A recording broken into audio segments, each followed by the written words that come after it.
తీన్మార్ మల్లన్న ఫిబ్రవరి 5వ తారీఖు నాడు తప్పు చేసిండు. అదేవిధంగా కాంగ్రెస్ పార్టీని ప్రభుత్వానికి బదనామా ఆపాదించే ప్రయత్నం, బీసీల పేరు మీద రాజకీయం చేసే ప్రయత్నం, బీసీలను అడ్డం పెట్టుకొని కాంగ్రెస్ ప్రభుత్వాన్ని బీసీలను కాంగ్రెస్ ప్రభుత్వానికి మధ్య గ్యాప్ క్రియేట్ చేసే ప్రయత్నం తీన్మార్ మల్లన్న చేసిండు.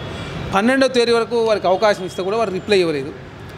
పార్టీ వెయిట్ చేసింది, ఇంకా కొన్ని రోజులు చూద్దామని వెయిట్ చేసిన తర్వాత వారు రిప్లై ఇవ్వకపోవడం మూలంగా సస్పెండ్ చేసిన తర్వాత దాన్ని రాజకీయం చేసే ప్రయత్నం కొంతమంది చేస్తూ ఉన్నారు. దయచేసి బీసీల పేరు మీద తీన్మార్ మల్లన్న రాజకీయం చేస్తూ ఉన్నాడు. తను రిప్లై ఇచ్చి ఉంటే కాంగ్రెస్ పార్టీ సస్పెండ్ చేసి ఉండేది కాదు. తను రిప్లై ఇవ్వకుండా తన స్వార్థ స్వప్రయాణ కోసం తను ఒక పార్టీ పెట్టాలనో లేకపోతే ముఖ్యమంత్రి కావాలనే ఒక దురుద్దేశంతో కాంగ్రెస్ ప్రభుత్వాన్ని పార్టీని బలహీనపరిచే ప్రయత్నం వారు చేశారు కాబట్టి కాంగ్రెస్ పార్టీ సస్పెండ్ చేసింది. అనవసరంగా తీన్మార్ మల్లన్న దీన్ని బీసీలందరికీ ఆపాదించేదాన్ని మేము తీవ్రంగా ఖండిస్తూ ఉన్నాం. బీసీలకు కాంగ్రెస్ ప్రభుత్వం మేలు చేస్తూ ఉంది కాబట్టి 42% చట్టసభ రిజర్వేషన్ ఇస్తూ ఉన్నాం.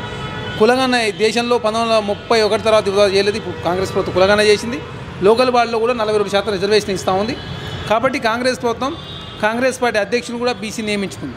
కాబట్టి కాంగ్రెస్ ప్రభుత్వానికి చిత్తశుద్ధి ఉంది, నిజాయితీ ఉంది. కాబట్టి కాంగ్రెస్ ప్రభుత్వం ఈ వర్గాలను పై తీసుకొచ్చే ప్రయత్నంలో భాగంగా ముందుకు పోతూ ఉంటే చూసి ఓరలేక అనవసరంగా కాంగ్రెస్ పార్టీ పేరు మీద ఎమ్మెల్సీ అయినటువంటి తీన్మార్ మల్లన్న కాంగ్రెస్ పార్టీ బీసీల వ్యతిరేకం అని చెప్పేసి చెప్పడాన్ని మేము తీవ్రంగా ఖండిస్తాం.